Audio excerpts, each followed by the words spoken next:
Hi friends, मैं हूं आपका दोस्त सलामत अली खान और आपका स्वागत है आपके अपने यूट्यूब चैनल पर। हम डिस्कस कर रहे थे ट्रांसफॉर्मेशन को, जिसमें हम असर्टिव को इंटेरोगेटिव में ट्रांसफॉर्म करना सीख रहे थे। आज हम कर रहे हैं कुछ और बेसिक रूल्स को।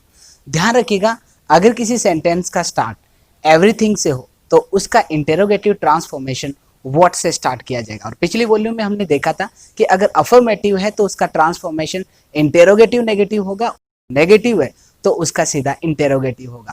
और एवरीथिंग जो है वो क्या है, एक प्रकार का अफर्मेटिव सेंस देता है, तो इसलिए हमें व्हाट प्लस नॉट का यूज करना है। एवरीथिंग के अलावा ऑल भी हो सकता है अनकाउंटेबल सेंस में, इस चीज को भी ध्यान रखिएगा। तो हमें इस सेंटेंस का स्टार्ट करना है व्हाट और उसके बाद हेल्पिंग वर्ब के बाद नॉट लगाना है। जैसे एवरीथिंग प्रोवाइड्स हिम हैप्पीनेस, तो यहाँ पर हम इसका बनाएंगे व्हाट, उसके बाद हेल्पिंग वर्ब लगानी है, प्रोवाइड्स के अकॉर्डिंग यहाँ पर हो जाएगा does. What does not provide him happiness, last में मार्क ऑफ इंटेरोगेशन। तो एवरीथिंग को हमने यहाँ पर हटा दिया है, इस चीज को ध्यान रखें। दूसरा देखिए, ऑल इज वेल, तो इसका हो जाएगा व्हाट इज नॉट वेल। तो इस प्रकार से एवरीथिंग हो या ऑल हो, उसे व्हाट प्लस नॉट में चेंज किया जाएगा। और इसका ऑपोजिट सेंस में अगर नथिंग दिया हो तो हमें उसको सीधा व्हाट में चेंज कर। ध्यान ये रखना है कि अब हमें नॉट नहीं लगाना, तो व्हाट के साथ आपको हेल्पिंग वर्ब का यूज नहीं करना है, सीधी वर्ब लगानी है हु की तरह। जैसे नथिंग मेक्स हिम हैप्पी, तो हम ये कर सकते हैं what makes him happy, last में मार्क ऑफ इंटेरोगेशन। इंपॉर्टेंट ध्यान रखिएगा, कुछ एडवर्ब दिए हो सकते हैं, जैसे नेवर दिया हो सकता है। अगर नेवर दिया हुआ है वाक्य के अंतर्गत तो आपको उसका प्रारंभ करना है क्वेश्चन का व्हेन से, और अगर नेवर की जगह एवर दिया है तो इसका मतलब व्हेन के साथ हम नॉट लगा सकते हैं। एवर के साथ साथ फॉरएवर भी आ सकता है, इस चीज को ध्यान रखिएगा।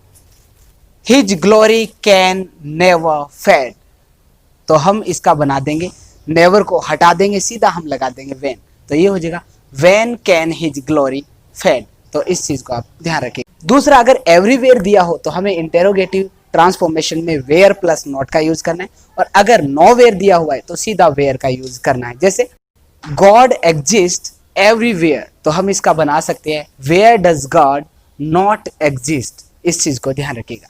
तो एकदम बेसिक सी जानकारी है, बस ध्यान ये रखना है कि अगर सिंपल एडवर्ब ऑफ टाइम है तो आपको interrogative adverb of time use करनी है, अगर प्लेस एडवर्ब है तो आपको इंटेरोगेटिव एडवर्ब ऑफ प्लेस का यूज करना है। एकदम सिंपल सी चीज। ये रूल्स तो एकदम जनरल से है, जिनको आप आसानी से कर सकते हो। दो स्ट्रक्चर को आपको ध्यान रखना है जो एग्जाम में बहुत बार पूछी भी जाती है। ध्यान रखिएगा, अगर असर्टिव सेंटेंस के अंतर्गत इट इज यूजलेस दिया हुआ है या इट इज नो यूज दिया हुआ है तो इंटेरोगेटिव में हमें उसके लिए यूज करना है वाई और उसके बाद प्रेजेंट सब्जेक्टिव। कहने का मतलब सीधी बेस फॉर्म।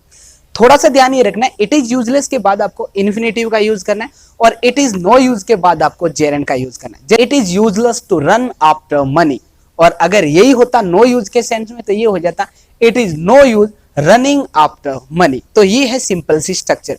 इसे इंटेरोगेटिव में देखिए कैसे ट्रांसफॉर्म किया जाएगा। आपको सबसे पहले यूज करना है वाई का, तो ये कर दिया हमने वाई। उसके बाद जो इन्फिनेटिव दी हुई है उसको आप प्रेजेंट सब्जेक्टिव के रूप में सीधी बेस फॉर्म के रूप में उतार दीजिए, मतलब उसके साथ S E S D E D I N G कुछ नहीं लगाना है। तो इसके अंतर्गत टू रन है या रनिंग है, इसको हम सीधा रन लगा देंगे, वाई रन। उसके बाद जो बचा हुआ है वैसा का वैसा आफ्टर मनी, तो इस प्रकार से ये हो जाएगा वाई रन आफ्टर मनी, पैसे के पीछे क्यों भागा जाए। तो इसका मतलब ये हो गया इसका इंटेरोगेटिव ट्रांसफॉर्मेशन। कहने का मतलब कुछ भी ऐसे सजेशन वाली स्ट्रक्चर जो होती है उसके लिए इट इज यूजलेस या इट इज नो यूज का यूज किया जाता है, या इंटेरोगेटिव में वाई और प्रेजेंट सब्जेक्टिव का यूज किया जाता है। इसके अलावा लास्ट स्ट्रक्चर ध्यान रखिएगा, अगर इट डजंट मैटर दिया हुआ है तो आपको उसके अंतर्गत यूज करना है व्हाट इफ का, और ध्यान ये रखना है इसके बाद भी आपको प्रेजेंट सब्जेक्टिव यूज करना है, मतलब सीधी बी की फॉर्म लगानी है आपको। जैसे it doesn't matter if the battle is lost, तो हम इसे चेंज कर देंगे व्हाट इफ से इट डजंट मैटर की जगह पे आ जाएगा व्हाट इफ। उसके बाद जो सेंटेंस जैसे बचा हुआ है वैसा उतारेंगे, सिवाय जो वर्ब दी हुई है उसको प्रेजेंट सब्जेक्टिव में यूज करेंगे। जैसे द बैटल वैसा का वैसा उतारा। अब इज हम नहीं लिखेंगे, इसकी जगह हमें प्रेजेंट सब्जेक्टिव यानी कि सीधा बी का यूज करना है, तो ये हो जाएगा बी लॉस्ट। अगर आप यहाँ पर इज लॉस्ट करते हो तो ये सेंटेंस इनकरेक्ट माना जाएगा, इस चीज को आपको ध्यान रखना है। आपकी ट्रांसफॉर्मेशन की सारी स्ट्रक्चर्स आपको अच्छे से समझ में आ गई है। अगर फिर भी आपको किसी स्ट्रक्चर से रिलेटेड कोई भी कंफ्यूजन है तो आप कमेंट बॉक्स में कमेंट करके जरूर बताइए। जैसे फ्री टाइम होगा मैं आपके मैसेज चेक करूंगा और उनका रिप्लाई करूंगा। तो इस प्रकार से हमने ट्रांसफॉर्मेशन को कंप्लीट कर लिया है। मिलते हैं कल एक नई फ्रेश वॉल्यूम के साथ, एक नए टॉपिक के साथ। तब तक के लिए दीजिए इजाजत। शब्बा के।